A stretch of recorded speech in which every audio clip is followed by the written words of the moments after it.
This is the Coach Steve Smith Show. Coach, thanks for joining us again today. Tough to do the Coach Steve Smith Show without Steve Smith. I appreciate you having me on. Oh, so this is a conversation, obviously, I don't want to be having. I wish we were talking about your next opponent this week. Same here. Jeez. It's tough. It's tough watching the playoffs transpire and not being a part of it, for sure. So, final conclusions maybe on this team, this Westbrook team. A lot of positive. Oh, yeah. I think you had a year of growth. No doubt. We feel much better about where we're at right now than where we were at when we started. I every week I get on here and say the same thing about the kids, but their work ethic and their desire has been commendable the whole time. They do a great job trying to do everything we ask them to do. Put ourselves in a position this year that we had a chance to be in 9 ball games and win 9 games, and we came up a little short in 3 of them, and unfortunately those 3 had a direct impact on our playoff fate, and it's one of those things you learn from it. I felt really good about where we got to this year and on the team.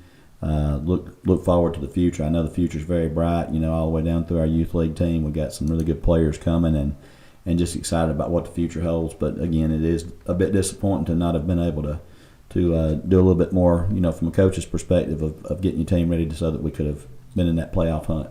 Well, not that we're going to throw excuses out, but a 9-team region is unbelievably tough. Yeah, no excuses, though. It was tough for the other 8 teams as well. The teams that punched their ticket, they did what they had to do. And, if anything, you look at it glass half full or half empty, when you got a 9-team region, it means you only got to find 2 non-region games. That's true. And locally our region was pretty much, a local-type region. The Blount County teams were a little bit of a reach for some, but the Etowah County rivalry right there with Glencoe, and then having the 5 teams from Calhoun County that was in the region with us, most of those trips being within 45 minutes or so, made for some good rivalry type games and good crowds and good atmospheres. So let's look off season. Mm-hmm. Kind of what is the off season? I know a lot of kids play multiple sports, and you encourage that. So kind of what does the off season for football look like? Well, it is the off season for football, but as you mentioned, it's just now the season starting for basketball. Yeah. And in the spring, when it rolls around, you got track, you got soccer, you got golf, you got baseball, you got all the things that go in the spring. So at a small school, there really is no such thing as an off season. Yeah. We just try to keep the kids on a consistent workout program and try to encourage them to go from one sport to the next and go represent Westbrook Christian School. And we have some kids probably that do some specialized training in their particular area of interest, but sure. we try to make sure that they all are competing and you love competition. I love competition. Yeah. I think the best training you can get for a young person is competition. Sure. Now I know that you may have some people that say, well, it's good to go get extra hitting lessons if you're a baseball or softball player. You may have some people that say, well, it's good to work with a shooting coach if you're a basketball player. It's good to play club volleyball if you're. But I get all that, and certainly that's everybody's prerogative on how they want to go about getting better at their particular craft. But I'm a big believer that the best training that young people can learn is to compete.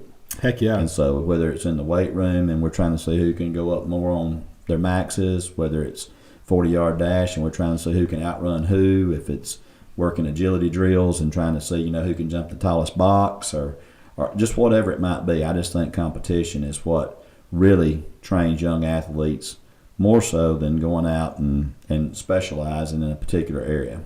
Well, I think if your focus is football, there's still a ton of other sports you can play that is obviously you're going to benefit from it, from footwork or basketball or just getting, like I said, competing is in, but getting in basketball shape. Oh, yeah. That's different. It is. It's a whole different shape. You can be in football shape and realize very quickly you're not in basketball shape. Yeah. The quick bursts up and down the floor, for sometimes 30 seconds to a minute, versus the 5 or 6 seconds of a burst in football. It is a different type of conditioning. And we got a lot of kids that run like cross country or do indoor and outdoor track. And, sure. The training for a person that's running 3.1 miles is not the same as a training for a person that's playing football. A lot of times you'll see big guys in football and they'll talk to you about how they go out and jog a couple of miles 3 times a week, which I'm a lot happier if they're doing that than doing nothing. But, when does a lineman really need to jog 2 miles? That's fair. Most of the time it's the pass least resistance, because what the linemen really need to be doing if they're working on their own, they need to go out and run 40 10-yard sprints as fast as they can go. Yeah. You need to work. You got to train in the areas that you're trying to get better at. And likewise, it does a cross-country runner no good to be out running 40 10-yard sprints, because those people have to have the endurance and the stamina to be able to carry on for an entire race. So I always try to tell people, be specific in what you're doing when you're doing anything you're doing outside of what we do in our normal weight room program. Yeah. We have a normal program that we do with all of our athletes, and it's not specified or tailored to any one particular sport. It's just a general overall body workout. But if you are going to spend extra time trying to hone your craft, then make sure you're training for things that are going to make you better at what you do. I would rather encourage my offensive linemen, if they really want to do some extra stuff on the side, no need to go jog 2 miles just to have better cardio. Now, for health, it's a good thing, but they'll be a better offensive lineman. 40 10-yard sprints would be much more, and you do the math on it, that's only 400 yards versus 1,760 yards in a mile. Yeah, a lot less. If you put it to them like that, we're talking about the equivalent of 1 lap around a track. Yeah. To get better for offensive line. Let's talk about recovery too, though. Yeah. Rest is just as important as the work. It is. That's why any workout program that you have, anybody will tell you don't want to work the same muscle group 2 days in a row. About the only muscle group that can sustain back-to-back days is your abs. And you got upper abs, lower abs, cross abs. You got all kind of things that you can do with your ab work. My abs are shy, Coach. They don't like to be seen. We all have them, Jerry. Just some of us got a lot more insulation on them. You got to dig a little deeper to find them. Winter's coming, Coach. That's right. That's right. I tell everybody, if I can get through enough layers of the fat, I can find my abs. There. They're still there. That's awesome. But the other big muscle groups, though, that's why you don't bench press back-to-back days. That's why you don't squat back-to-back days. You want to give those muscles time to recover, and the rest is a big key as far as the development of strength and of being healthy. And you guys work out male and female, right? Mm-hmm. Everyone gets worked out. Right. That's incredible. Right. Let's talk a little. Sadly, I'm trying to put this off as long as I can. Yeah.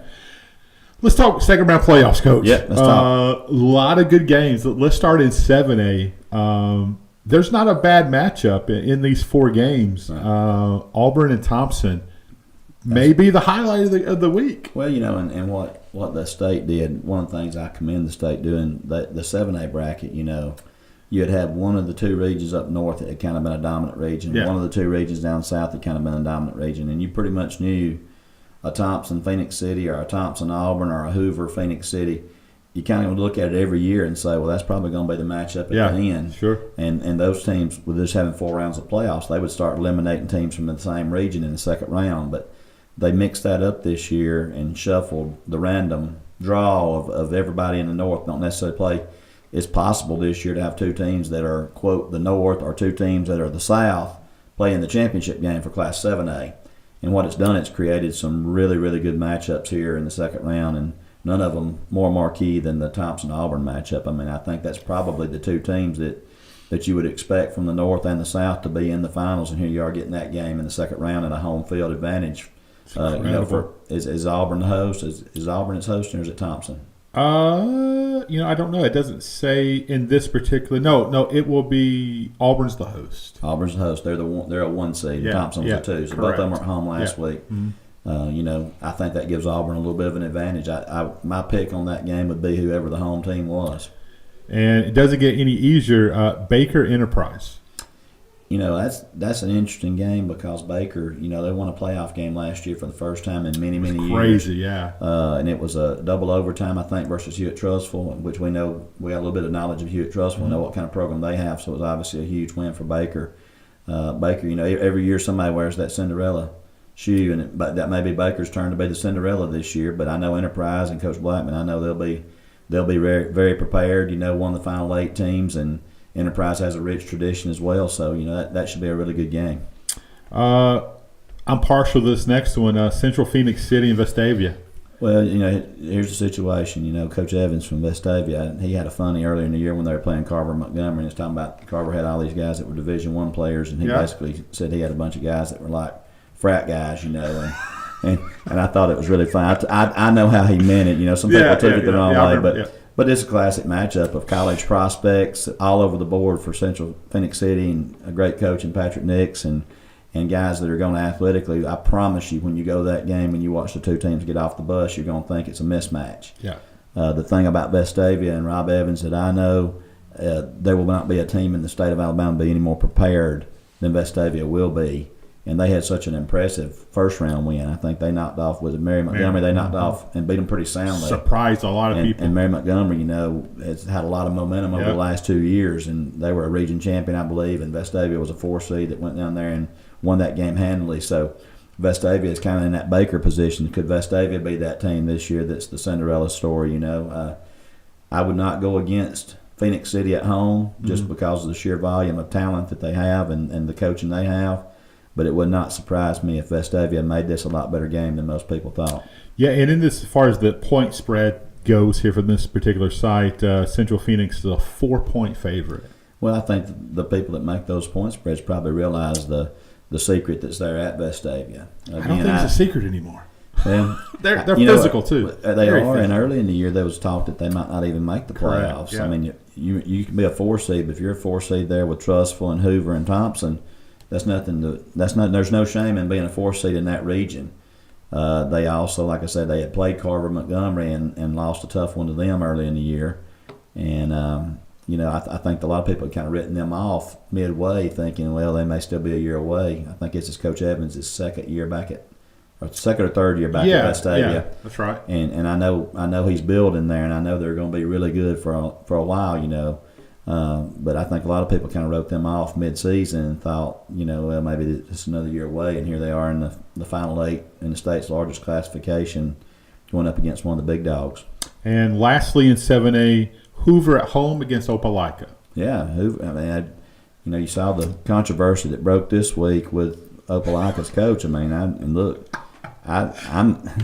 a big fan of him. I got to know him a little bit when he was at Hartselle, and we've done a couple things together with an organization. Think the world of Coach Moore.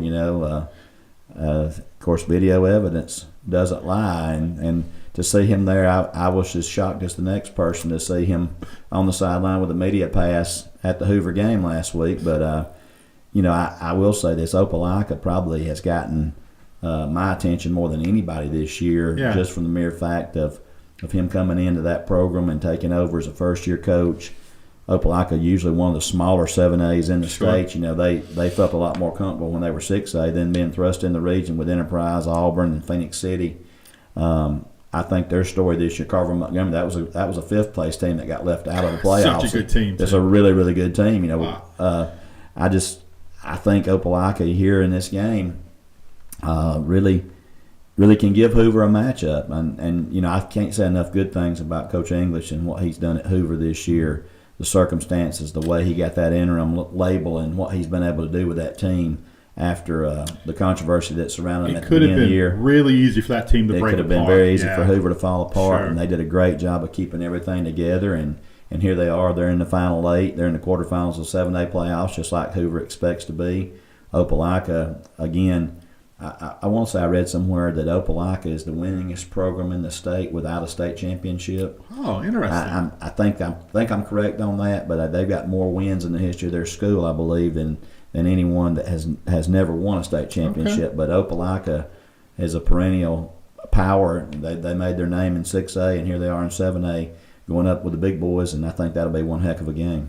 And the line on that one is Hoover -3. Again, all close matchups, as it should be. The 7A games this week, those Final 8 teams, it would not be a total shock if any one of those teams, if either one of those 4 games went either way, it wouldn't surprise me. The most surprising line in 7A that I see is Auburn favored by 7. On Thompson? Yeah. And you're talking about Auburn being favored by 7 over what is considered by many the best team in the state. Now, I know Thompson lost a couple of 1-point overtime games early in the year. I wouldn't want to play them. No, I think they won last week 50-0. Auburn's a 7-point favorite. Yeah, Thompson I think has been slept on a little bit this year because of the record. But when you look at the people they played and 2 1-point losses in overtime, I definitely think. Let's stay right there on Thompson just for a second, and we'll get to 6A. How much have you watched the quarterback? See, Well, he was obviously a phenomenon when he came in Yeah. and played there as an 8th grader in the championship game. played and so well. He did, and then as a 9th grader, now as a 10th grader, and of course you get a healthy dose of Thompson. They're very prevalent on social media Sure. and the recruiting and the all the other stuff that goes on. So you get to see quite a good bit of them. But very impressed by him at a young age. I think a lot of times you have to have the right mindset to be able to handle success, especially when you're young. And it seems like he's a very grounded kid. Anything I've ever seen by him or posted by him, he was always deflecting the praise and I agree. the credit to his teammates. So, the expectations for him, because it already seems like to most people he's been playing forever and he's still got 2 more years of high school. Yeah. Sometimes the expectations exceed what the ceiling is.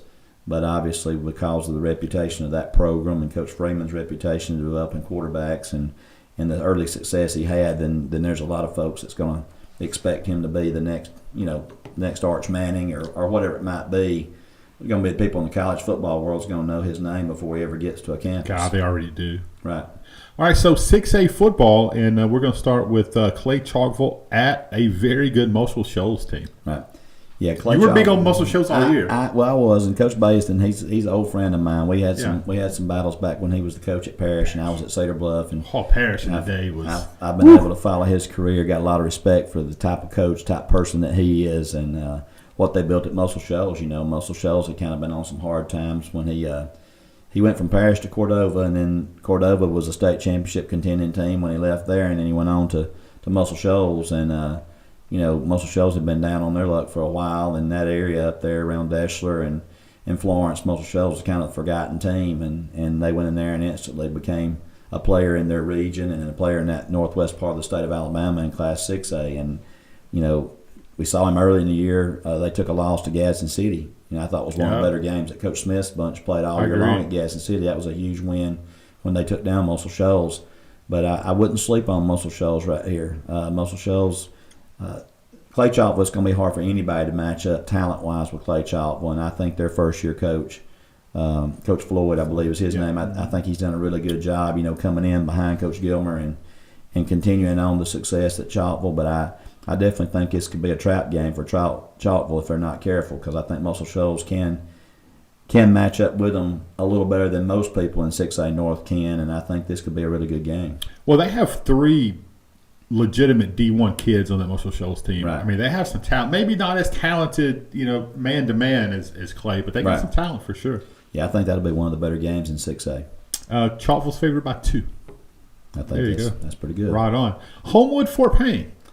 Yeah, Fort Payne was the Lone Ranger, lone surviving team out of the region. Yep. And of course, I think everybody in that region, I mean, if you talk to anybody that has a realistic perspective, I think everybody in that region wanted to be the one.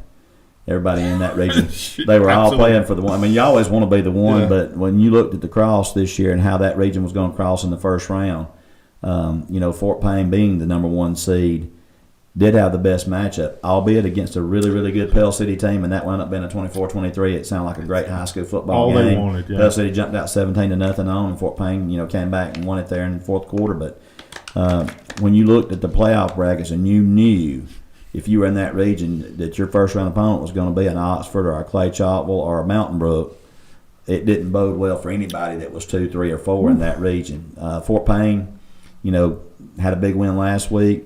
Homewood is, Homewood's a team that we can remember from the late 90s, early 2000s. It was always in contention for that championship back when Coach Newton was the coach there.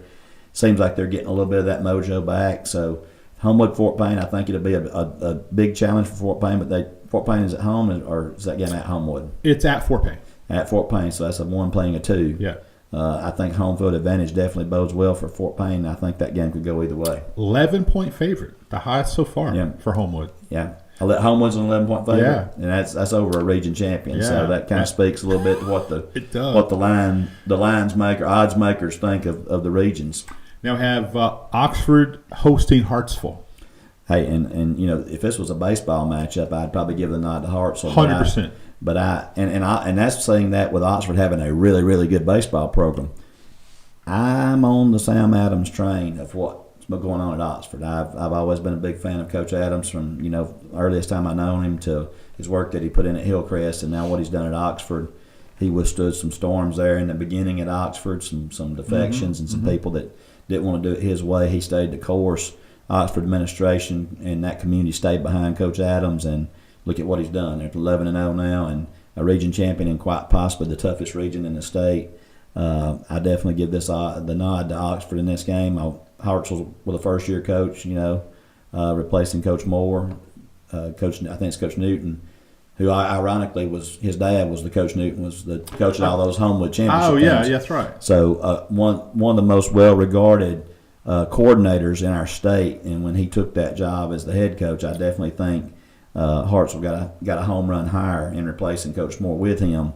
I just think Oxford might be a little bit farther along in the process right now. Sure. I think Oxford's the favorite in this game. By 9. And I think Oxford will win that game. Ben Stewart gives a lot of credit to his success to Coach Adams. Yep. And obviously he spent a lot of time over there. That tree coming from Oxford to Southside, correct. Yeah, that's a good one. How about Parker at Mountain Brook? Again, one of the situations where this game so similar reminds me of the Central Phoenix City versus Vestavia game in 7A. Sure. You're going to have a team in Parker. I had an unbiased party that stops at schools. Old friend of mine that was a Jack State teammate, former official, and he sells to schools, does letterman's jackets and things like that. And he told me that he would be hard-pressed to find a better team that looks better on the hoof than Parker does. He had been to do their letterman's jackets back at the beginning of football season. And he said they had about 25 guys that looked like they were Division I players walking through the field house, that were coming through and ordering jackets and stuff. But, when you look at Parker, you just see talent all over the field. Sure. Big-time D1 commitments on that team.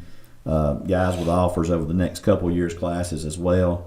And then all of a sudden you got Coach Yeager and Mountain Brook, and they get off the bus. And Coach Yeager, widely regarded in this state as the best offensive line coach around. I can't think of somebody to put ahead of him. Well, and you watch their teams. When you see their teams, they're like machines out there. They're working in unison. The line working as one, hard-nosed, tough kids. This Mountain Brook team, they played a challenging schedule. They played a challenging non-region schedule throughout the year. This could be one of those games, and I think this game should be at Mountain Brook, right? Because Mountain Brook was a 3 to travel. At Mountain Brook, yeah. So you got a number 3 team hosting a number 1. It's one of the quirks of the playoff system that I would like to see the state kind of work on. But this is a game at Mountain Brook. If you've ever been to a game at Mountain Brook, they just got state bleachers on one side. It's crazy. So you got everybody on one side of the field, and Coach Yeager's pretty smart. He puts his team on the other side where you don't have any crowd behind him. And, the atmosphere there is going to be tremendous. Parker's going to be the favorite, I imagine. 8-point favorite, but this would be my upset special in Class 6A just because the Mountain Brook element of it being one of those situations where most people are going to go with the college prospects and the recruits and say that they're going to find a way, and they may. The talent may just come out at the end, and it may rise to the top. But a team's tough to beat. I think this is a very difficult matchup for Parker. Isn't that where Naheem Alford is? Yeah. Okay. Yeah. Defensive back that's committed. That's right. Where's he going? Penn State? Ohio State. I think. Ohio State. Yeah, I think. So, and he's just one of many. Yeah. But you're okay. Absolutely, he's a stud, by the way. Right. This next one, Sarah Land. Now, if you get into the South, I will tell you, I'm not as knowledgeable on the South, but I will take. You know all about Sarah Land. Saraland, I'll take Saraland, and you can have the other 7 teams in the South. I agree. Until somebody proves otherwise. They're hosting McAdory, and they're the 23-point favorite. How good would Saraland be if they still had Ryan Williams on the team? It wouldn't be fair. It would not be fair. Wouldn't be fair to everybody else. Spain Park and Russell County. I'll be honest, I don't know anything about Russell County. That's where Rasmus was from. Russell County was a big baseball powerhouse, if you remember. But don't sleep on Spain Park. The coach they had, Coach Vajakis, I can't never say it right, but did such a great job when he was at Jackson Hole, and I just remember him from way back. Okay. And I didn't realize that's where he was. A great molder of young people, a guy that I've had a tremendous amount of respect for the job. He's worked in some places, where we didn't have all the same amenities that other people that he had to play against. He made the most with less. obviously had some talent. Now I've seen some of the players. He had T.D. Moultrie, I remember, that came through at Jackson Hole. Yes. That's old school. Caleb Hendricks was a kid I remember from way back in 2013 that played an all-star game for us that I was North-South coach in. Actually 2003. Now I said 2013. That was 2003, so that's 20 years ago. A lot of great players that come through the programs he's been a part of. One of those guys, the thing that impressed me the most about him was the situation last year. Spain Park had a big win last year in his first year. I can't remember. It seemed like it might have been over Trustful. I can't remember. And he had a defensive end, Jared Smith, that had like 4 sacks in that game, was like player of the week and a lot of different things. Yeah. And the following Monday, he moved to Thompson. And instead of Coach Vahakas getting on there and complaining about it and throwing accusations and all around, he took the high road on it. Basically, he's always been that coach. He wants to coach the kids that want to be where he's at. If you want to be there, he's going to coach his face off of trying to make you the best you can be. If you didn't want to be there, but just his reaction to losing a 5-star, and that guy's a 5-star prospect now at Thompson. Going to Alabama. He's a senior. I'm not even sure where he's committed to, but I think it's Alabama. He's a 5-star, and you lose that kind of player and not have some kind of bitterness or resentment. Sure. He took the high road. He commended the player and talked good about the player. Talked about what a pleasure it was to coach him. I just thought that was a really an unusual way of handling it. 90% of the coaches would not have handled it the way he handled it. And then to see his team come back and be 11-0 this year.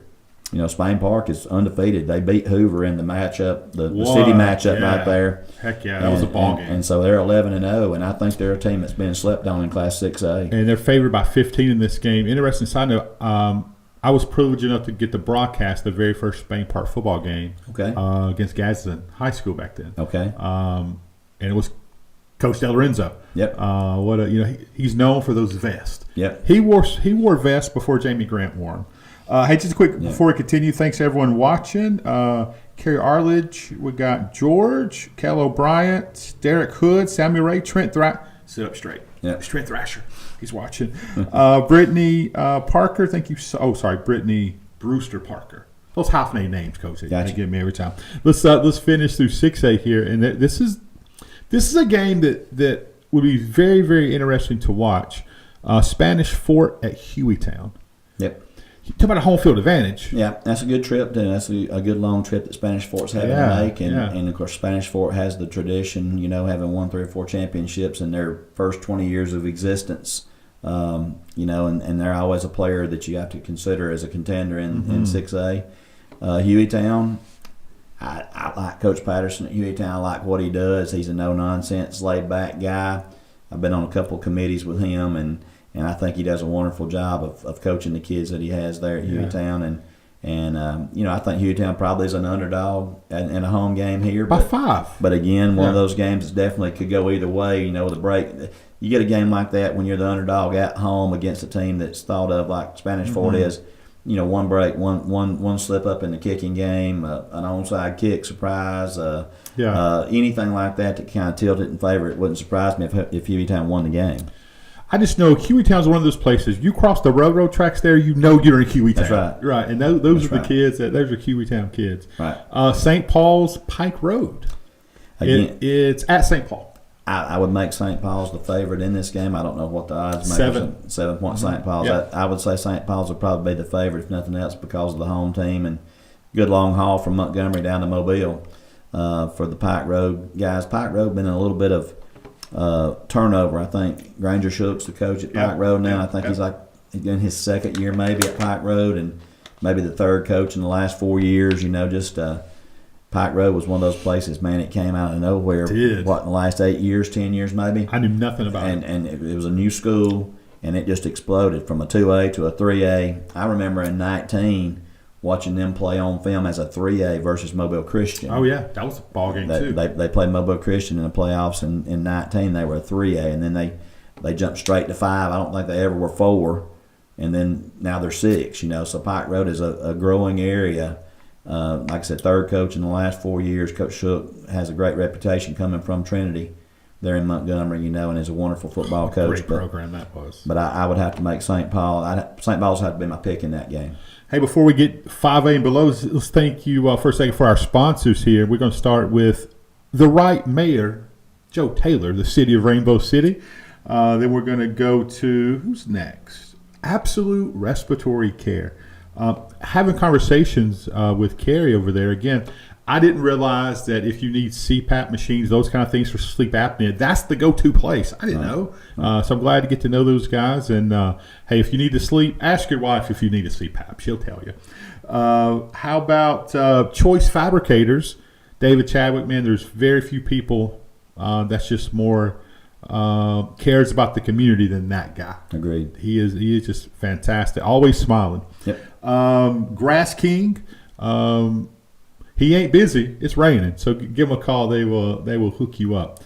And Coach, let's move into 5A, and one of the few local teams in our basic area here, Boaz at Corner. Yep. Good success story right there on both of those. Coach Sullivan, the job he's in at Yeah, Boaz, they had a couple of games this year that they won that people kind of didn't think they could win. They pulled off an upset here or there. Corner also, just in the last 4 years or so, becoming relevant in the playoff scene. I think Corner had their first double-digit win season last year maybe, and then they backed that up with a state championship in baseball, if I'm not mistaken. Very good baseball. Just a lot of positive things going on at Corner. Where is that? Is that Boaz at Corner? It's at Corner, yeah. I think Can you get there from here? I know it's still in Blount County. I know that much. I think I'm right on that. Is Corner in Blount or Jefferson? I think it's Jefferson. Okay, so maybe you got to it's food. right. It's right up there near Hayden and all those places. Yep, They're on the outskirts of Blount County. Exactly right. It may be. I think it is Jefferson.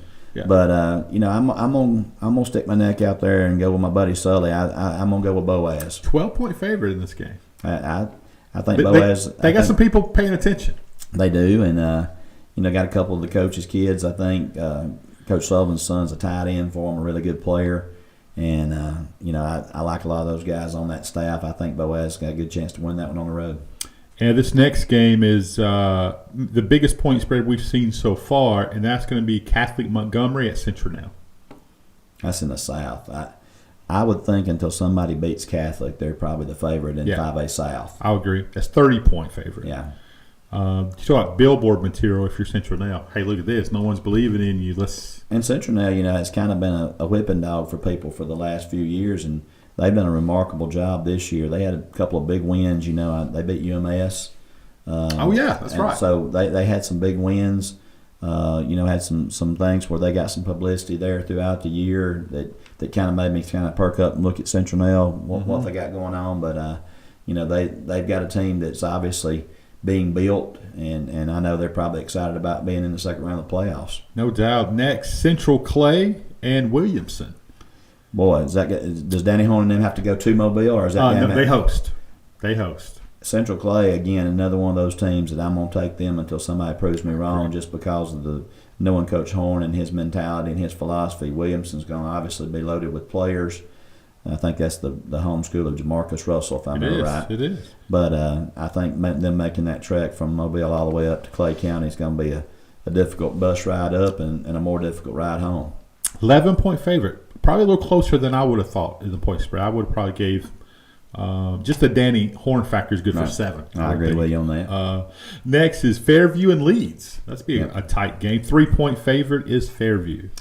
I'm gonna go with Leeds here, and I'm a Jerry Hood fan, and had Tough not to be. Had a lot of up close and personal experiences with Leeds back from the late 2008-9 range to about the mid 2015-16. Just those kids at Leeds, they play so hard, and Coach Hood will have them ready to play. And Fairview, I think they're 11-0 this year. Mm-hmm. The thing about Fairview you worry about the worst is the level of the competition within their region. That's right. No fault of their own. No, they can't help that. They play George. I can't think of his last name. That's the head coach there. But me and him met a couple of times on some different things with facilities and things of that nature. Yeah. They have a new stadium, right? I think they got renovated a few years ago. Utmost respect for what they built at Fairview, because not a place that was really known for football until the last 5 or 6 years. But I think Leeds will win that game. Let me ask you this kind of off football just for a second, but I didn't really understand the not off football, but just these two cities, Moody and Leeds. Right. they don't like each other. I mean, it's Yeah. serious. Well, Coach Gross had a time when he was the coach at Moody. Yeah. Jay Brown was actually the coach at Moody at one time. Coach Etheridge being a Leeds guy coming back to Leeds. Coach Gibson at Leeds, and now Coach Hood at Leeds. I was in the midst of playing Leeds from 2008 through 2016, and saw several of the dynamics there. And if you ask the Leeds folks, Moody rose to prominence when Coach John Gross was there because he was getting the Leeds kids that could go either way. Sure, yeah. And I think that I don't know this, so don't hold me to it. I think there's an area there where kids is overlapping zone. They could go from one or the other. I remember when Coach Etheridge come back and Leeds started dominating in about 2008, and I remember Coach Etheridge telling me, "Yeah, I got the Leeds kids back from Moody." That's funny. And then, of course, I heard the Moody people say, "Yeah, but he also got 2 or 3 of Moody's that went to Leeds." And then when Coach Etheridge went down, Leeds, or when he changed jobs and went to Pell City, Leeds kind of went down for a couple of years there, and then all of a sudden Moody was getting the kids again. And then with Coach Gaines and Coach Hood there now at those 2 programs, I think Moody beat Leeds for the first time in a long time this year. And I know there's no love lost between those 2 teams. To the point where I know a person who owns 2 gas stations. One's on the right of the highway. You cross the bridge, and he's got his other business right there because they don't even want to spend money in the other, but they have to at that Walmart. Right. But they do not like it. There's a good little Mexican restaurant they eat right there too. I don't know who gets the money from that. Back in another life, I opened a cell phone store there on the Moody side, and I got a great interaction with Charles Barkley. Every time he's in town, he would bring his grandmother to get her hair done. But he wouldn't go in any of the businesses. He said, "I can't be seen in the businesses in Moody." That's funny. But it was a great story. I don't know what started that rivalry, but I'm telling you, it is a rivalry. Well, I hear even church softball serious over there. Well, and it's pretty cool now that they're both contenders on the statewide level. Yeah. I mean, that does nothing but to fuel it and make it a lot better. Pretty awesome. And I know the coaching staffs and the bookkeepers love to add up all that money when they play. Woo. Now, how about this one? Speaking of Moody at Winona. Yeah. Another one of those games. Winona, you're probably not going to see anybody that's got more talent than the Winona Dragons. It's just a matter of, they had a run to the state championship game probably 6 or 7 years ago. That was a great team. But they also have been a team that from year to year, you hadn't seen that consistency. Yeah. And I really like what Coach Gaines is building at Moody. 23-point favorite. I think it'll be a tough task for Winona to go to Moody and have a chance in that game. Ramsey at Scottsboro. Man, I'm a Tyler Van fan. Okay. I'm a Van fan. I'm on the Van wagon. Okay. But awesome. He's got his work cut out for him this week for sure. Scottsboro, him being year 1 there after doing such a wonderful job at Sylvania. A lot of excitement and enthusiasm there with Scottsboro getting that big first round playoff victory. Now your reward is you get Ramsey in round 2. That's a reward. Right? And if you look at Ramsey's record on the year, Ramsey, after playing in the 5A championship game last year, I think everybody kind of expected them just to automatically 10-0. And then Ramsey, what's Ramsey's record at this? Are they 8-3? It doesn't say right here, but I know they've lost a few games. They've lost a couple more this year than most people thought. I still think it's going to be a very daunting task for Scottsboro to be able to win this one. I would love to see Scottsboro come out on top, but if you ask me who you think can win the game, I think Ramsey's probably the favorite in the game. 6-point favorite. Yeah. Very close game. Yeah. I remember broadcasting the game at Scottsboro, one of the coldest games I've ever broadcast. Etowah went up there, and it was Bo Nix's freshman or sophomore year, I can't remember. Freezing cold. Patrick Nix or Bo Nix. No, Bo. That's when Patrick was coaching at correct. Scottsboro. Yeah, his son Bo was playing. Before Bo moved to Pennsylvania. Correct. Yeah. And in Atala, man, it's warm. I'm in shorts. You get up there, froze to death. Absolutely froze to death. It was a great atmosphere, though. And unfortunately, Scottsboro won that ball game, but they were so talented. I don't remember the running back's name in that game, but he was an absolute stud. How about UMS Wright, Andalusia? Little 4-point game here. Hey, 2 old-timers right there, and Coach Curtis and Coach Trent Taylor, 2 guys that I've gotten a lot of respect for and got to know a lot over the years. It's hard to go against UMS Wright. I know Coach Curtis will give the all shucks. We're having to play 5A, all this, that, and other. But Yeah. UMS Wright, they were just barely snuck into the playoffs this year as a number 4 team, and then they went on the road last week and beat a region champion in Demopolis. And then you got Trent Taylor over in Andalusia, who just 2 years removed from being the 4A state champions, and always got great players. Is that game at UMS? I guess since they were a 4 seed. It is. Tough task for. I think Andalusia's probably got more talent, and probably on paper Andalusia should probably win the game. But Wright's favored by 4. Who do I know? Wright's favored by 4. I wouldn't go against UMS Wright at home, and Terry Curtis. I could see him having this UMS Wright team even as a number 4 seed. I could see them in the third round of the playoffs. He's coached in a couple of big games in his lifetime. Just a few. Just 1 or 2. Last game in 5A, Viger Eufaula. This is a tough ass for you. Well, here's the thing. Where's the game at, first of all? You either go in one corner of the state and south the other corner. It's at Eufaula. At Eufaula. Coach Jernigan there, old Eufaula guy. He's a Eufaula legend. And done a great job there with that program. Viger going to obviously have Division I talent on both sides of the football. I would take Eufaula here just because they're the home team. I think this game could go either way. I don't know what the point spread on that game is, but Viger. It wouldn't surprise me if Viger slipped up and played the 5A state championship game either. I think they've got that kind of talent. But for this particular game on this particular Friday night, I'm going to take Eufaula at home. Big upset. 23-point favorite is Viger. Yep. Hold on one second. Got a message here from Swain Morris is watching, Coach. All right. He wants your prediction on Jackson at Pierce County. Jackson at Pierce County.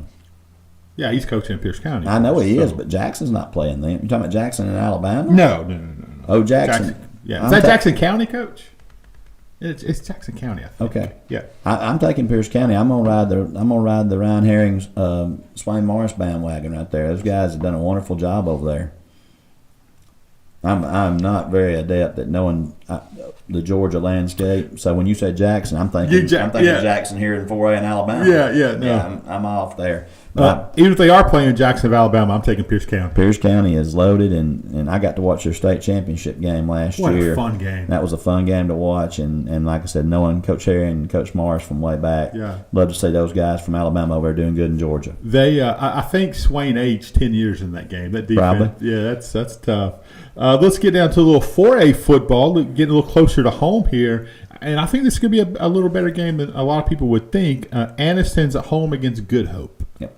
Take Anniston. 9-point favorite. Yeah, Good Hope's going to grind it out and try to ball control, which I think is the best recipe against an Anniston team. I agree. I just think Anniston's way too talented, way too many playmakers. I think Anniston will have their way with Good Hope.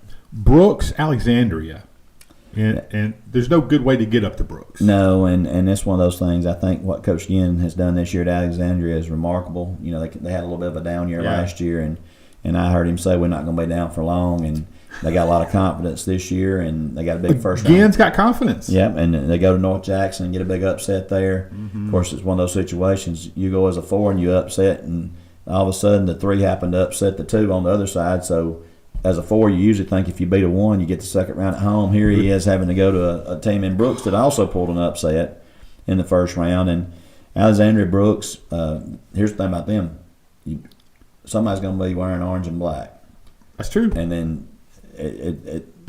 those 2 school colors are exactly the same, orange and black and white. So that's up in Killen, right? It's in Killen, Alabama, up near Florence. Yeah. I passed by Brooks High School a few times. Probably most known for, I think, Freddie Roach, that coaches at Alabama. Absolutely. I think he's a Brooks native. It's a bad boy. And Coach Godsey, that's at Madison Academy right now. A lot of people remember him from his time at Hartselle, but he was also at Brooks before there. Swain says he enjoys listening to you, Coach. He says hello. Hello, Mr. Swain Morris. Let's see. Let's get back on track here. Again, tough ass for Alexandria. Yeah, no doubt.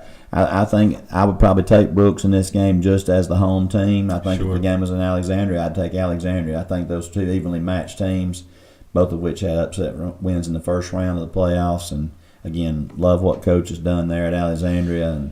And not long, they'll be right back to being the Valley that everybody remembers. No doubt. 17-point favorite is Brooks. A little higher than I maybe would have thought. I think that's a little higher than I would have made it. Maybe the best game on paper in 4A football, Cherokee County and Central Florence. And Central Florence has really come out of nowhere. This has been this is one of those situations with a Johnny Come Lately type team versus a team that's been there and been in the championship game the last couple of years. I've kept up with Central Florence this year just because it's been such an unusual season for what you're used to hearing from them. Mm-hmm. I'm a Center guy. I'm from Center. I'm Cherokee County. I personally think Center wins this game handily. They're a 2-point favorite. Yeah. 2-point favorite. Interesting. At home. If they're at home, I think it's going to be more than a 2-point game. Yeah, no, I don't disagree with that. How about Fairfield at W.S. Neal? Again, I can't tell you a lot about this one. Well, Fairfield, being a little bit more familiar in the Birmingham area. Yeah. Fairfield. A lot of us can remember when Fairfield was a 5A, 6A school. So obviously they've lost some kids through probably zoning and things like that. Sure. See Fairfield down in 4A. I can't remember the last time they were that small. Yeah. W.S. Neal is kind of I hate to use the little brother terminology, but down there at Battle of Murder Creek, them and T.R. Miller, W.S. Neal, T.R. Miller is always a war down there. Yeah. And T.R. Miller, of course, one of the best teams in 3A this year, kind of had their way with them, I think, this year. Where's the game at?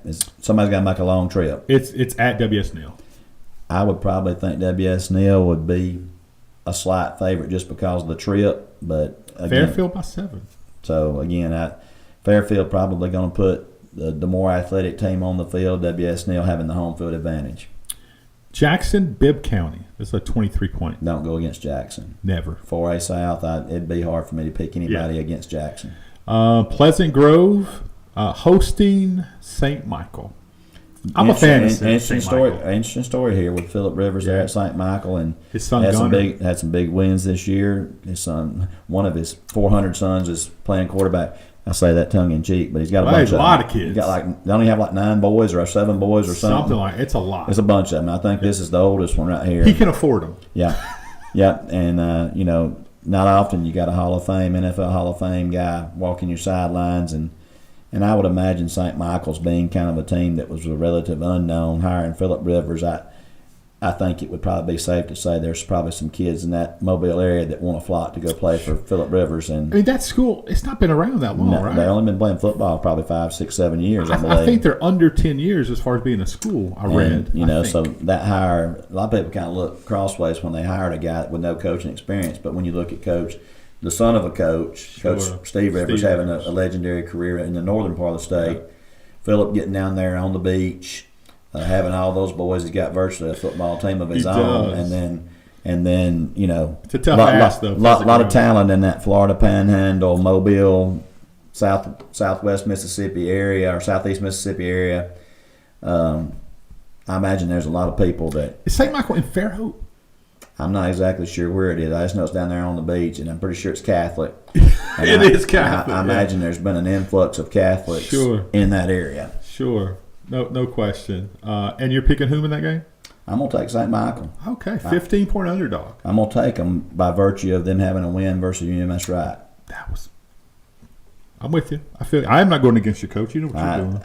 I just trying to gauge a big win, a program-defining win. I thought that was for them. I saw, I think maybe 2 games highlights of St. Michael, and I was more impressed with their offensive line really than the quarterback play. Well, you got to build a line to protect the quarterback. Especially if you're. That's right. And he's got a couple of receivers out there that are playmakers that are already getting some recruiting attention, and I just think when you look at that situation and you look at, I hate to call 4A small school, but I'm used to call anything 4A below to me is kind of small school. Mm-hmm.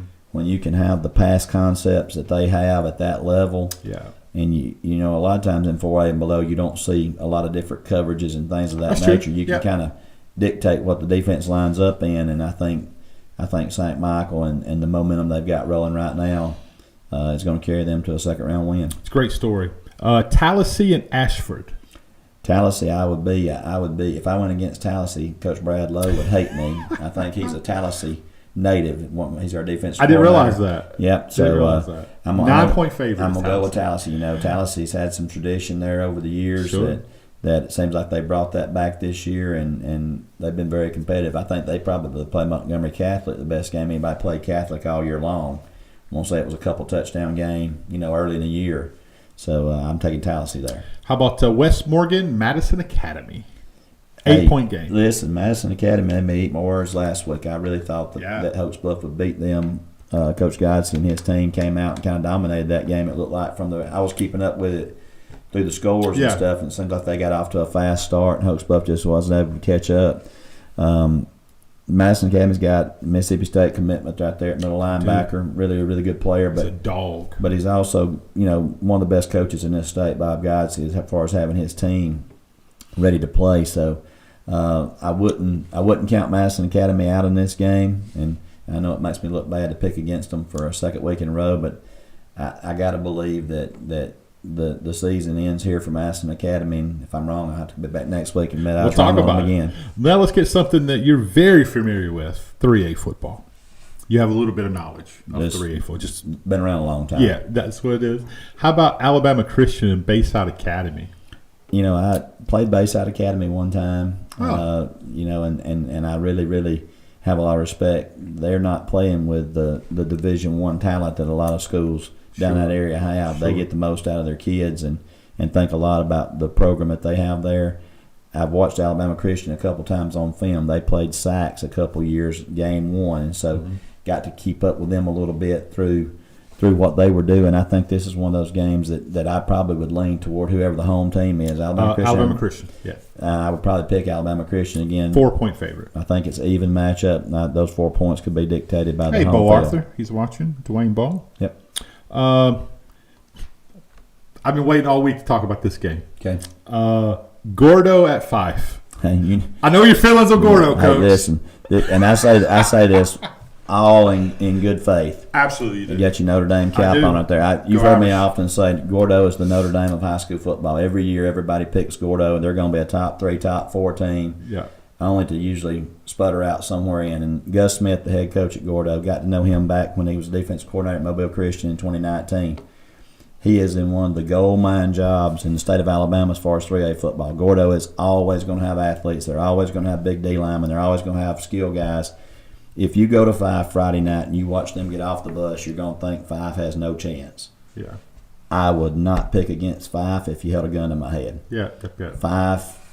5 plays a style of football that I think is conducive to them winning this game. If this game turns into a track meet up and down the field, then Gordo's going to be your favorite. But if this game goes the way I think it will, and Coach Benefield, he's played Gordo before. Yes. When they were both 2A. Coach Benefield, arguably the best coach in this state. 5 guys will be ready to play. I know they're without Logan Anderson. And again, I get all that. Horrible for that kid, by the way.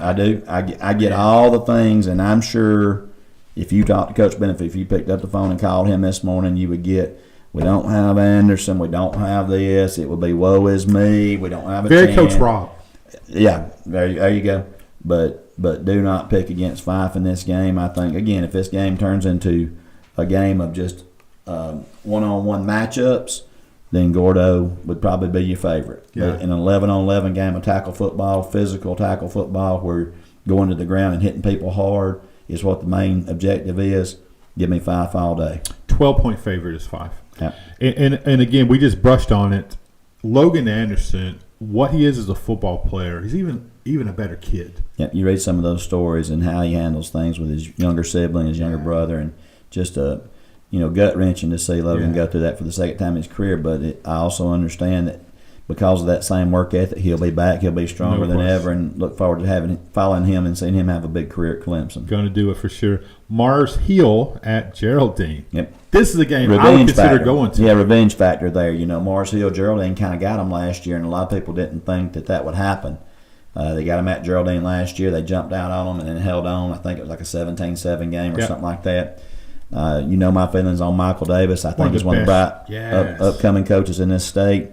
I think it's a tough ask again for Geraldine. They will not slip up on Mars Hill this year. Sure. Mars Hill is going back to Geraldine for a second consecutive year. Mars Hill had a big injury. They have a Division I tight end at Mars Hill. I can't think of his name right off the top of my head. Cannon Pig, I think is his name. And he's playing defensive end. And he tore his ACL back, I think, week 9 or week 10. Week 8, week 9, somewhere late in the season. Yeah. And that was a big blow there. Wing T team, and that tight end block and sealing the edge is a big deal for them. So I think it'll be a tough ask for Geraldine to be able to slip up on them a second year in a row. Obviously, Geraldine and Coach Davis being a friend, I'd love to see them do well, but I think Mars Hill's probably the pick in this game. Hey, Mason, you're right. Gordo did play Etowah, and they were 5A back then. And listen, they played Etowah back in 2020 when they were 4A. 4A, yeah. They were 4A. They played Etowah. The last time. That's right. Yeah. And what a great game that it was in a rainstorm. And in 2020, I should give Gordo props because the COVID year 2020, they did play in the state championship in 4A. They lost to a really, really good Hanley team in the state championship game. That Hanley team was no joke. That Hanley team was loaded, Yeah. and Gordo had a Division I quarterback. I think his last name was Chapman, maybe. Yeah. But Gordo did have a nice run in 4A that year. So I guess I was wrong by saying that they didn't never make it. But Gordo is one of those teams, and every year, rightfully so, because when you look at their team walk out on the field, Did the Green Bay Packer look? they got Green Bay, Yeah, got the that's G right. on the side Yeah, of the that's helmet, right, same that's right. colors, green and gold. Yeah. Yep. Let's go to a team you know just a little bit about, Piedmont, and they are hosting Lauderdale County. Another revenge game. We mentioned Mars Hill and Geraldine Yeah. being a rematch from last year. Lauderdale came to Piedmont in round 2 last year and was able to secure a win over Piedmont to go on to the third round, I think, and matched up with Geraldine, I think, the next week, if I'm not mistaken. I think you're right. In the third round. But, I think Piedmont's a different team this year than they were last year. Coach Miller's gotten settled in there with that team, and they've taken on that identity that he's wanting them to take on, and they've been very impressive this year. Lauderdale's coming to Piedmont again. They got the monkey off their back by getting a win there. I think Lauderdale and Piedmont, I want to say, have met 5 times in the last 10 or 11 years in the playoffs, and just by how the bracket fell, every one of the football games has been at Piedmont. And last year was the first year that Lauderdale County was able to get a win. But I think this year, Piedmont has got what it takes to knock Lauderdale County off. I think they're playing really well right now. They got some tremendous weapons on the outside. The quarterback play's been great.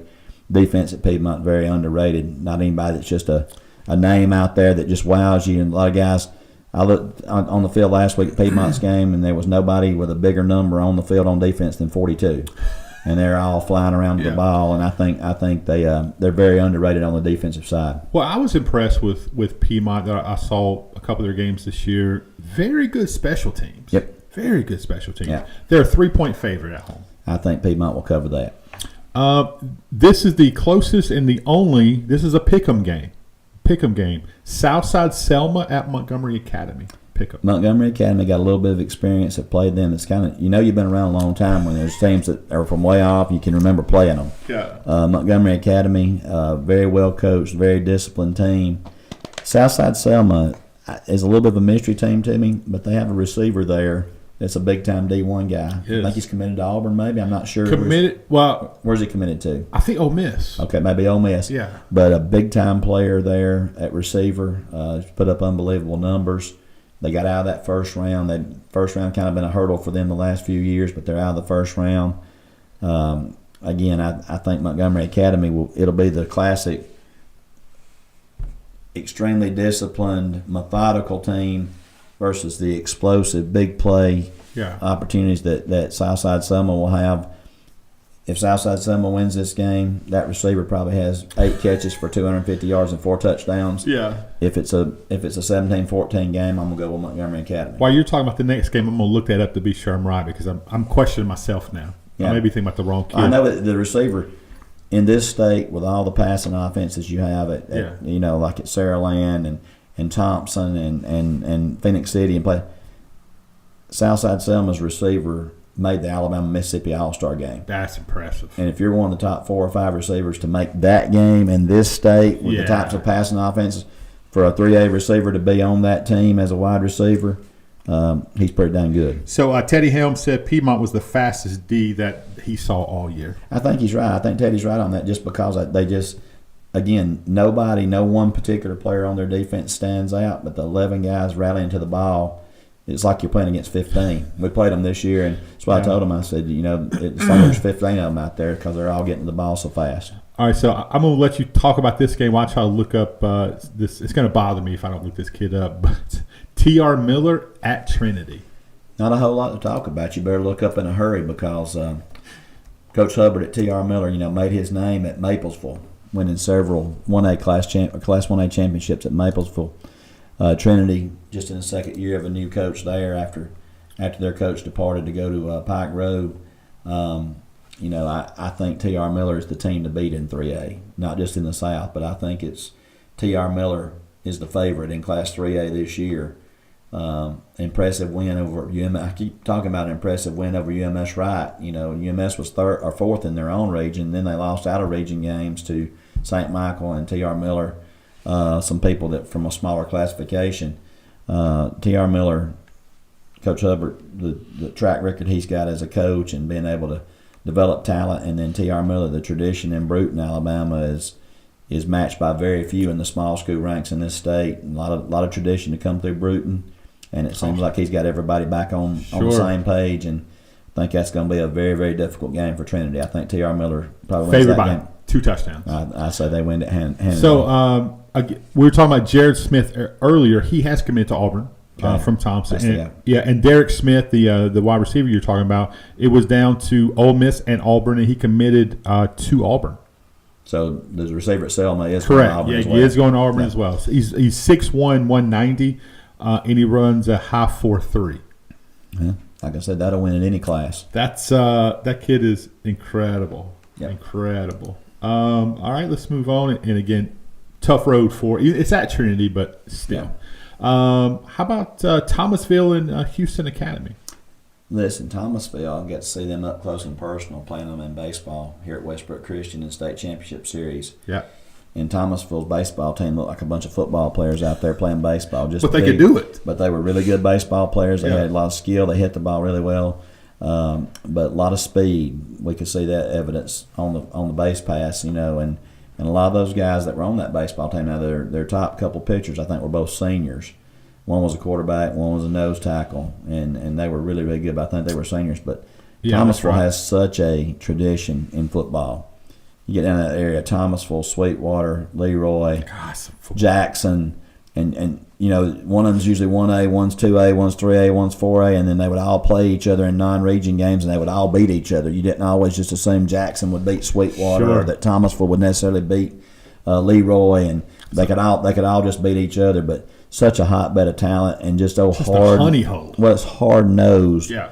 None of those guys that I just mentioned, between Jackson, Leroy, Sweetwater, and Thomasville, none of them are these wide-open, high-flying spread offense. It's just good old-fashioned football, hit you in the mouth, beat you into submission. I think that brand of football that Thomasville plays is going to give Trinity problems. All right, let's go to Winfield at home in Sylvania. Sylvania's good. Yeah, they are. And Winfield, geez. First-year coach there at Sylvania, Coach Nelson's done a wonderful job replacing Tyler Van. Coach McKinney over at Winfield had several battles with him over the years. Think the world of him. His dad, was a legendary coach up in the Jackson County area. Was right there at the Stevenson Bridgeport merger time. Was it Stevenson Bridgeport? Correct. That's right. And the first time I ever played against Coach David McKinney in the playoffs, it's probably been 12, 15 years ago. His dad was a volunteer assistant for him. He had his dad on his staff.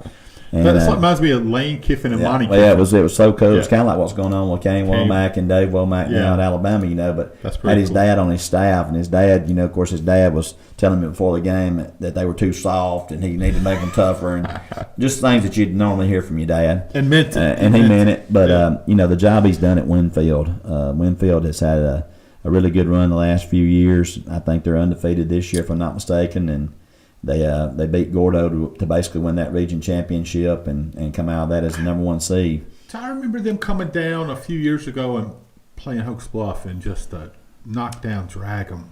Well, and they've been one of them schools that's flip-flop between 3A and 4A. Yeah. I played them 3 or 4 times when I was at Piedmont when they were in the 3A division. They come down a couple of years to Piedmont and they were 12-0. We played them in the quarterfinals and had a really good team. Yeah. I think that might have been 21. I'm not sure, but Sylvania, I think the job that Coach Nelson's done there, a lot of people kind of felt that due to graduation, which that's normal for everybody, sure, and then due to the coaching change, I think a lot of people felt like Sylvania would drop off a little bit this year. And here they are in the second round of the playoffs, playing Winfield, a team that is Sylvania was, I guess, the number 2 seed. Is that right? Yes. And so Winfield was a 1. So I guess this game's at Winfield. It is. I'd probably make Winfield the favorite here just again because of the travel and the home field advantage. And 10 points. I think Winfield probably would be the favorite. Would not surprise me if Sylvania pulled off the upset, though. Let's jump over to 2A football. Cottonwood and Goshen. Yep. Cottonwood's been one of those teams that you've heard of Cottonwood for many, many, many years. No one knows where it's at. Nobody knows where Cottonwood's at, how to get there. Yeah. Some years you see them at the top of Class 2A, and then you may see 2 or 3 years to where they're not relevant at all as far as in the playoffs. But Sure. again, just based off of that particular name, I think Cottonwood probably are the favorite, I guess, on the 13. I think by name, you got to go with Cottonwood. Sure. You talk about a team that's loaded with defensive talent. This next team, Highland Home and Providence Christian. Highland Home. I'm taking Highland Home until somebody proves otherwise. 24-point favorite. They got 3 D1 kids on defense. 3 D1 kids on defense, and we're not talking about D1 kids that are like non-Power 5. We're talking about Auburn and Florida State, Louisville. Yeah. That CJ May's going to Louisville. That's an extremely talented team in 2 Class defensive 2A. end and a linebacker. And I think one of the defensive ends, the Falk kid, his older brother, is showing out right now at Auburn. Kendrick is showing out at Auburn. Yeah. Highland Home, the Flying Squadron. That's awesome. Man. Going by their school, you see the airplane sitting out in the yard. Yeah. You see, I have no reason to know anything about Highland Home other than if you're going to Florida, every now and then you pass by the school and you see that stuff. It's pretty cool. Right. On the way down, in Clanton, you see the peach. It's just one of those things hey, we're vacationing. I think Highland Home is going to be a tough out for anybody in Class 2A South. What a game this would be if it worked out. Pisgah and Falkville. Yeah, Pisgah's going to be. I said Falkville. Pisgah, no disrespect to Falkville, but Pisgah, Highland Home, I would pay to watch that game. Well, Pisgah's going to be the favorite, I think, in 2A North now. I think it's Pisgah and everybody's chasing them. Yeah. Falkville's had a good season and done a good job being in the playoffs, been in the second round of the playoffs. Physical team. They're a physical team, but I think Pisgah's going to be way too much for Falkville to handle. You talk about the team down south. Reeltown. Yep. Reeltown and Laverne. Yep. 32-point favorite is Reeltown, and I couldn't argue it. Well, and Reeltown was in the championship game last year. Yeah. And they held their own for a while with Fife. Fife was kind of in a scoring fest with them, but Reeltown you go back to the days of Coach O'Neill down there and what he established at Reeltown and just the pipeline of continuing on that tradition. I mentioned Highland Home as I thought might be the 2A South favorite, but Reeltown will definitely have something to say about that. I think that game would be that game. I think that will determine the Reeltown Highland Home game. Whenever it's played, will determine the 2A South representative. Sulligent Southeastern. Sulligent's kind of interesting here to me because Sulligent's they're a 3 seed, so they're getting to host Southeastern, who's a region champion. But it's just one of those. It's one of those situations. Yeah. Sulligent was a 3 because they were in a 3-way tie for first. Yeah.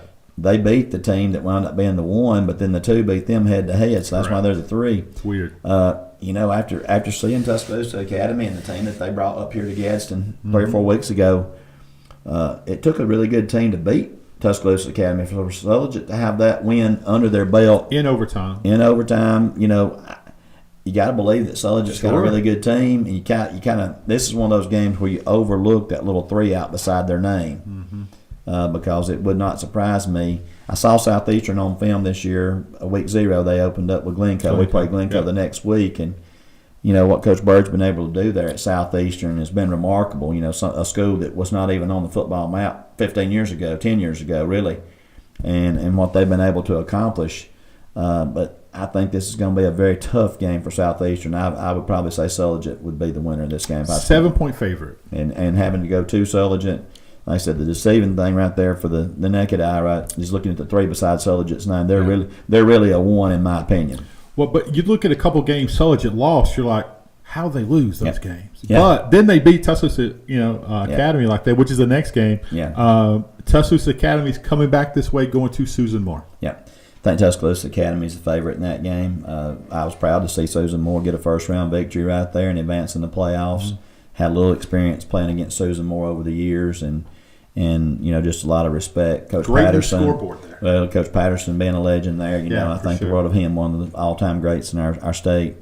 It was good to see Susan Moore get a win and advance to the second round, and if I'm not mistaken, that Coach Patterson's son coaches there. He does, now. yeah. And super nice guy. to be able to get that first round win and get a second round game here, I do think it's going to be very tough, though, against Tuscaloosa Academy, who's got one of the better quarterbacks in the small schools in the state of Alabama. Yeah, and his receivers, man, they make him look good too. They go big catch with their hands. Josh Wright's always considered the brother of Jody Exactly Wright. right. And knowing the Wright brothers and knowing the kind of people they are, I think the world of Josh as a coach as well. And I proud think to say the success that they've had at Tuscaloosa Academy. And I think he's committed to Murray State, and which is where, he's about to coach. Jody's the head coach. All right, last game in 2A, Winston County, Vincent. You know, what a great success story at Winston County. You know, one of my former assistants, Coach Mitchell, was the head coach at Winston County up until last year.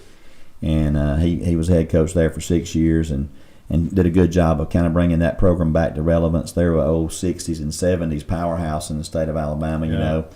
Up there with a big rivalry game every year with Addison, Winston County and Addison. And hearing the Addison coaches, I used to talk to Addison coaches, and they called them Double Springs. They didn't ever call them Winston County. Yep. Double Springs if Addison beat them, but then they could be Winston County when Winston County had the upper hand. But to see them at 11-0 right here in the second round of the playoffs, Vincent we know has got some talented players. Just seems that this might be Winston County's year to advance for at least for another week. 9-point favorite is Winston County. Now, 1A football. I know we're going a little long, Coach, but I just enjoy talking ball with you. Oh yeah.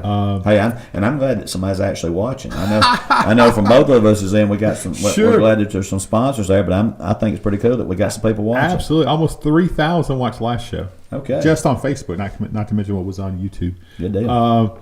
Elba at Linden. Yep. You talk tradition. Yep. Elba, you know, had a couple of 2A championship games back-to-back years with Fife that back in 15, 16, 17, something in that range. Elba won one, Fife won one. You know, Elba's had a lot of tradition, but when you talk about 1A small school ball, probably one of the most overlooked teams over the years has been Linden. Linden's always got talent. Linden's got 4A, 5A talent. They just only have about 15 to 20 players. That's exactly right. But they've got great talent. That'll be another one of those games that, you know, again, I think at Linden? home field. But Elba's a 3-point favorite. I'm going to go with Linden just with the home field again. You like that? You're big on home field? Well, I think the deeper you get into playoffs, especially when you have teams that have kind of equal traditions. Yeah. I think the atmosphere at the home field makes a big difference. We need some cold weather, though. You do need cold weather. You need people building the fires in the old garbage cans in the end zones and everybody huddling around. That's what it's really all about. So now, Georgiana, Leroy. I got to take Leroy until somebody. I call him Leroy. You said Leroy. It's Leroy. I'm gonna call him Leroy. It is. I got to go with Leroy until somebody proves differently. I'm not so sure that there's a better small school tradition in the state. You know, Fife and 2A obviously has had their mark, and now they're playing 3A. Leroy kind of made their mark in 2A, then lost kids in there. It's hard to find a better 1A program in the state than Leroy. Yeah, Georgiana's a 1-point favorite at home. I'm telling you, it's going to be a fist fight. Forget everything I said about underdog or favorite and home field. Give me Leroy till somebody beats them. A little Hackleburg Winterboro at Hackleburg. Yeah, Hackleburg is one of those teams, you know, that was better known for baseball back through the early 2000s. And then Coach Hudson got there and they started winning. Actually, it started with Coach Harden and he retired and Coach Hudson took over. I played Hackleburg several times in football during my time at Cedar Bluff. Played Winterboro. Skylar Mansfield's one of my buddies. He's the coach at Winterboro, the old Jack State guy.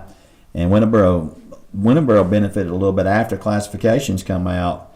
They picked up several TCC kids. You know, TCC shut down after classifications, and those kids were dispersed to several schools the way they zoned the TCC kids. And Winterboro picked up 4 or 5 really, really good players from TCC. I think his quarterback actually is a TCC guy. Oh, I didn't realize that. Yeah, and so I saw them at passing camp this summer. Very athletic. I'm going to take Winterboro in this game. All right. Upset.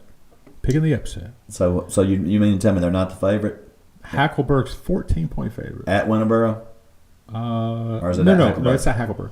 Okay, I think Winterboro's athletic talent will win out in this game. It's one of those. The line doesn't represent the team, so to speak. Right? When you're just looking at it, I'm with you. Winterboro's going to be tough. How about Lynn and Appalachian? You know, Appalachian's had a good year this year. I actually saw Appalachian on film against Locust Fork. I love that coaching staff. And Appalachian, they got after it. They've got some big old linemen on the offensive and the defensive side. They got some scrappy guys that get after it. Lynn is kind of, over the last 10 to 12 years, Lynn's kind of made their name as being one of the teams that's a quarterfinal or deeper team every year in 1A. I think I think Lynn's played down this way a couple times in the last few years. Yeah. I'd love to see the local team in Appalachian pull this one out, but I think Lynn's probably going to be your favorite. 5 points. Yeah. So everybody's expecting a close one in that one. Yeah. Maplesville, Sweetwater. Man, we talked about tradition. Yeah. We talked about Maplesville. We talked about Linden. We talked about Elba. We talked about Leroy in 2A dropping down to 1A. I don't know if you ask people from the last 25 years if there's a better name matchup than Sweetwater Maplesville. I agree with probably that. Between the two of them, I'd say in the last 25 years, probably 8 or 9 state championships between just those two schools alone. Coach Luker making his name at Sweetwater. Coach Hubbard, as we already talked about, T.R. Miller making his name at Maplesville. Two absolutely crazy football communities there. Again, home field advantage, I think, would have a little bit to do on this one because both of them have had numerous guys play college. Maplesville's had several guys play in the NFL, from the AGs, and Nathaniel Watson that played at Mississippi State that's now in the NFL. Go back some of the names that come through there, and then like I said, Sweetwater with the Landrums going way back in the day. Man, this would be one of those just on name recognition. This is a marquee matchup. 9-point favorite is Maplesville.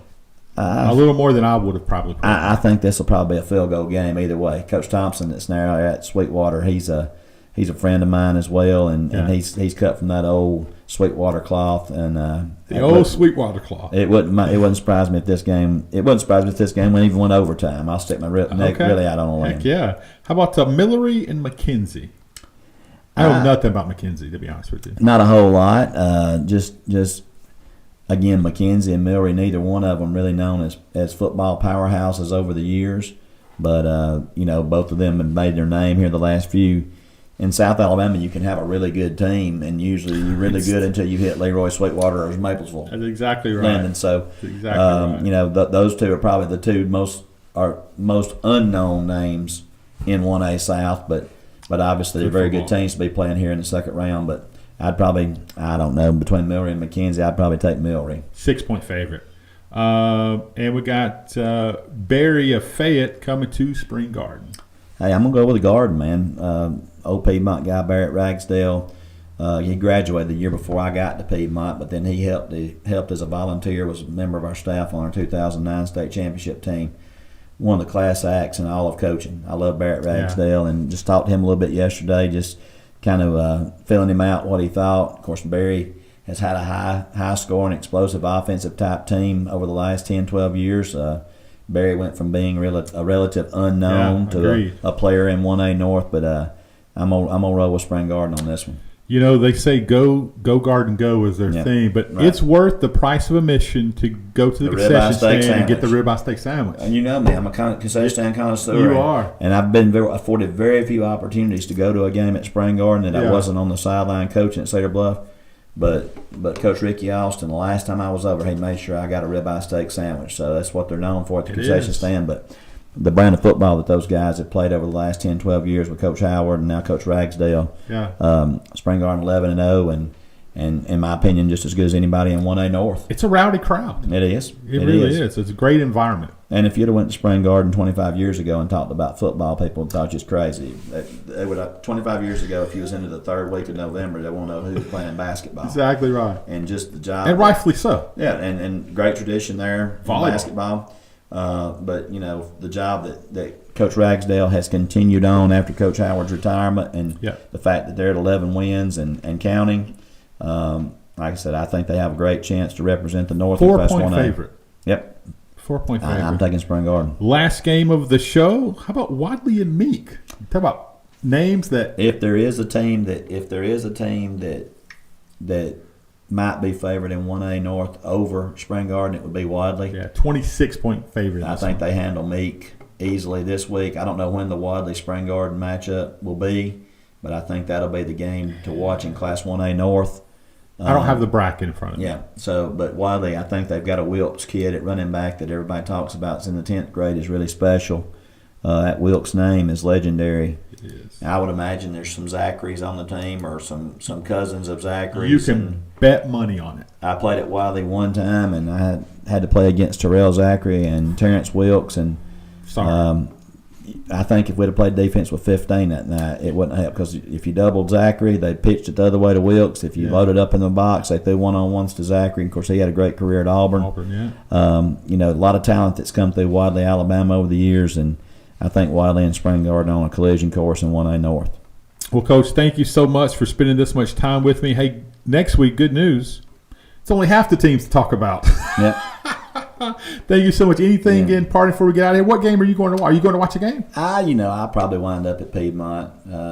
Tough not to. Well, they're playing at home, and short drive. I live a mile from the school, so it's pretty cool to watch the festivities there, and still a lot of those kids were kids that I coach. I'll pull for them. I want them to do well. And, well, what's the concession at Piedmont? What's your go-to there? Man, that's crazy. You'd think I would have a great. I know it's a great concession stand. Yeah. I know the band boosters there have always ran it, but I've never really been one of them guys that was able to check out the menu. Well, too busy coaching. You're going to come back and report next week. I'll probably be a Diet Coke and nachos, or Diet Coke and popcorn fan. That's probably mine, but I will tell you this: it'd be hard pressed to find a place that feeds you better before the game than the tailgating down at Piedmont. So, I'm not asking too much here, but I played for an invite to the pregame tailgate. I think you've earned the right that you don't need the invite, Coach. You just show up. You'll be fair. It's a great atmosphere for high school football, and, no doubt. And again, all my kids went to school there, and we live right there in the community. So,